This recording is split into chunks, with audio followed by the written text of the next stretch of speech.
तो जो है हमने आपको दूसरा चैप्टर कराया था। इंशाल्लाह ये भी आपको आसानी से याद हो जाएगा अगर आप पूरी अच्छी सी कोशिश करें तो हो जाएगा। 18 जून को अगर आप देखें ये चैप्टर है, इसमें आप जो सवालात हैं ये देख लें। What is circulation. असल में ट्रांसपोर्ट का मकसद ये होता है, ट्रांसपोर्ट होती क्या चीज़ है, एक जगह से दूसरी जगह मुंतकिल करने के अमल को ट्रांसपोर्ट कहते हैं। जैसे आप बस में बैठते हैं, आप अगर लांडी से बैठे हैं तो क्या होगा, सदर तक पहुंचेंगे तो एक टाइम पीरियड लगेगा, ट्रांसपोर्ट के ज़रिए पहुंचेंगे। इस तरह ब्लड का ट्रांसपोर्ट भी होता है ना। न्यूट्रेंट्स जो हम खाते हैं, ये सब चीज़ों का ट्रांसपोर्टेशन होती है एक जगह से दूसरी जगह मुंतकली। ठीक है। तो ब्लड की भी इसी तरह एक जगह से दूसरी जगह मुंतकली होती है, तो ये ट्रांसपोर्ट ऑफ ब्लड कहलाता है ना। इसी को सर्कुलेशन भी कहते हैं। अब दूसरा सवाल है, what is chamber of the heart, does the blood inter from which does it exit the heart. अब ये चैम्बर तो आपको पता है दो टाइप के होते हैं, चार चैम्बर होते हैं अगर ह्यूमन में देखें। एक अपर में होता है और एक लोअर में होते हैं। दो चैम्बर अपर में होते हैं और दो चैम्बर लोअर में होते हैं। ठीक है। तो बिल्कुल जवाब भी इसी तरह, upper chamber fill with the blood and then dump this blood into ventricle. Ventricle lower chamber होता है और एट्रिया जो है वो अपर चैम्बर होता है। ये जहन में रखिएगा, एट्रिया अपर चैम्बर होता है और जो वेंट्रिकल है वो लोअर चैम्बर होता है। तो ब्लड पहले जाहिर है अपर चैम्बर जो है वो इसको कहते हैं दिल के सिकुड़ने और फैलने का अमल। पहले अपर चैम्बर सिकुड़ता है, जब सिकुड़ेगा तो क्या होगा, ब्लड जो है वो लोअर चैम्बर में आ जाएगा। लोअर चैम्बर सिकुड़ेगा तो क्या होगा, ब्लड जो है वो नालियों से डिफरेंट प्लेसेस पर ट्रांसपोर्ट होगा, टांगों को पहुंचेगा नालियों के ज़रिए, different parts of the body में जो है वो ब्लड पहुंचेगा। इसी तरह दूसरा सवाल है, what is vena cava, what type of blood circulation in vena cava. The blood vessel the bring deoxygenated. Deoxygenated मतलब गंदा खून, ऑक्सीजनेटेड अगर होता तो साफ खून। ठीक है।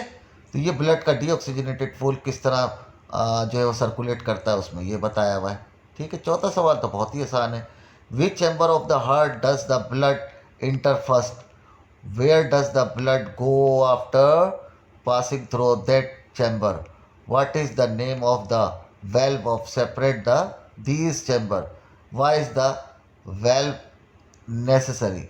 ये वही बताई गई जो मैंने आपको पिछले सवालों में बताई थी ना, कि दिल के फैलने और सिकुड़ने को इंग्लिश में कहते हैं डायस्टोल एंड सिस्टोल। ठीक है। फर्स्ट इंटर ब्लड कहाँ होता है, अभी बताया था आपको, अपर चैम्बर में होता है ना। पहले ब्लड जो है वो अपर चैम्बर में आता है।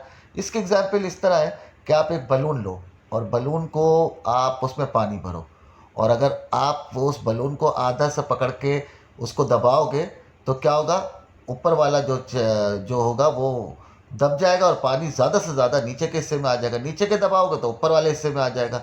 बिल्कुल अपर चैम्बर और लोअर चैम्बर की इसी तरह की एग्जाम्पल है।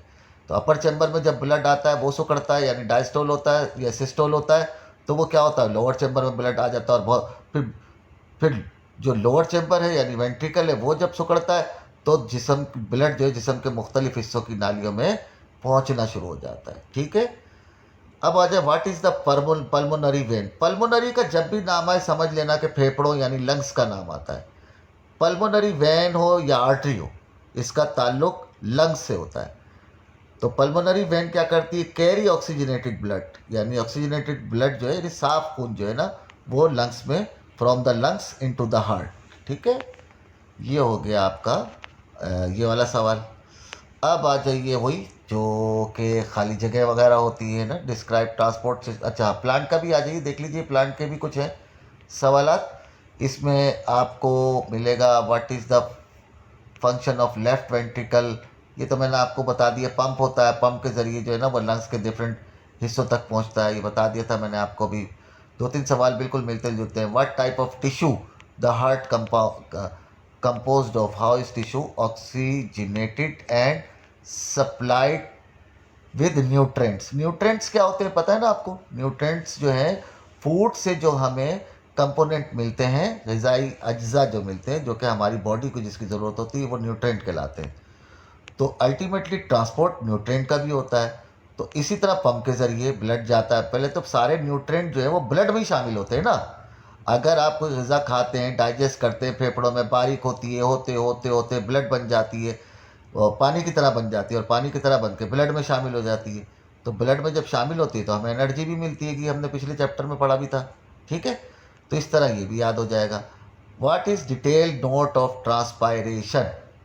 ट्रांसपायरेशन तो बहुत ही आसान है। Transpiration is the process where plant absorb water through the roots. आपको पता है ना कि पानी जो है वो ट्रांसपायरेशन में सबसे इंपॉर्टेंट रोल ही पानी का होता है। पानी जड़ों में, ज़मीन के नीचे भी पानी होता है ना, जड़ों से एब्जॉर्ब होता है, और फिर वो क्या होता है, वो बिल्कुल एब्जॉर्ब होके जड़ों से यानी रूट से स्टेम में जाता है, और स्टेम से पत्तों यानी लीव में आ जाता है। ठीक है, और फिर वेपर बन के उड़ भी जाता है। और आपने देखा होगा सुबह सुबह पत्ते थोड़े से गीले होते हैं ना, तो वो भी उस प्रोसेस का ही हिस्सा होते हैं। ठीक हो गया। अब नवा है, describe the transport system in plant. वही जैसे मैंने बताया, in plant food and water are transported by bundle of tubes present in stem called phloem and xylem. ये वेस्कुलर बंडल कहलाते हैं। फ्लोएम और जाइलम का दूसरा नाम क्या है? Vascular bundle. The main function of xylem and phloem का, जाइलम का क्या होता है? Is to transport water and dissolve minerals from the root, यानी रूट से लेते हैं, to the rest of the plant body, while the phloem transport the food manufacture in the leaf।